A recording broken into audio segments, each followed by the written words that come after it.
নতুন বাড়িতে এসে সকালবেলা মনটা ভালো হয়ে গেল। অনেক সুন্দর রজনীগন্ধা ফুলে গাছ ভরে আছে, নতুন গাছে নতুন ফুল ফুটেছে আর একসাথে অনেকগুলো ফুল ফুটেছে, দেখতে মাশাল্লাহ অনেক সুন্দর লাগতেছে আর অনেক সুন্দর সুঘ্রাণ। এই গাছটা আমি গত বছর কলম কেটে লাগিয়েছি, 1 বছরের মাথায় অনেক অনেক ফুল ধরেছে। নতুন বাড়ি, নতুন গাছ, নতুন ফুল, মাশাল্লাহ অনেক সুন্দর। তারপরে আমি নতুন বাড়িতে কয়েকদিন আগে লাগানো মরিচ গাছে অনেক মরিচ ধরেছে, আমি কয়েকটা মরিচ একটা গাছ থেকে ছিঁড়ে নিলাম আজকে রান্না করার জন্য।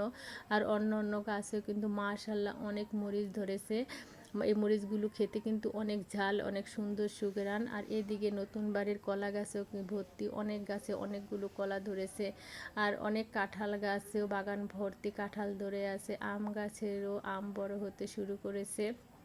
এদিকে কিন্তু আমার আনার গাছেও মাশাল্লাহ অনেক আনার ফুল ফুটেছে আর কিছু আনারও ধরেছে। তারপরে আনার গাছের পাশে একটা মালটা গাছ রয়েছে, মালটা গাছেও দেখলাম মাশাল্লাহ অনেক মালটার ছোট ছোট ও মানে করা ধরেছে, মালটাও ধরতে শুরু করেছে। আর এই ফলগুলো গাছগুলো আমার নতুন বাড়িতে অনেকগুলো গাছ হয়েছে।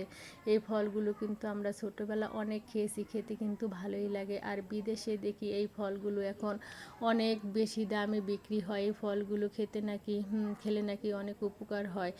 আর তারপরে আমি দুপুরে রান্না করার জন্য চিংড়ি মাছ কেটে নিলাম আর এদিকে রান্না কিন্তু চুলায় বসিয়ে দিয়েছি। রান্নার ফাঁকে আবার পেয়ারা কেটে নিয়েছি সবাই খাওয়ার জন্য। পেয়ারা খেতে খেতে এদিকে গল্প করতে করতে আমার রান্নাও শেষ হয়ে গেছে। দুপুরের জন্য আজকে কাসকি মাছ চচ্চড়ি করেছি টমেটো দিয়ে, আর চিংড়ি মাছ ভুনা করেছি, করলা ভাজি করেছি, ডাল রান্না করেছি। গরমের দিনে করলা ভাজি খেতে কিন্তু ভালোই লাগে আর খাওয়া স্বাস্থ্যের পক্ষে অনেক উপকার। শর্টকাট রান্না আমার ছোট পরিবারের জন্য। তারপর একটু বাড়ির উঠানে নামলাম, কারেন্ট চলে গেছে, এর ফাঁকে আবার একটু উঠানের গাছগুলো ভিডিও করে নিলাম।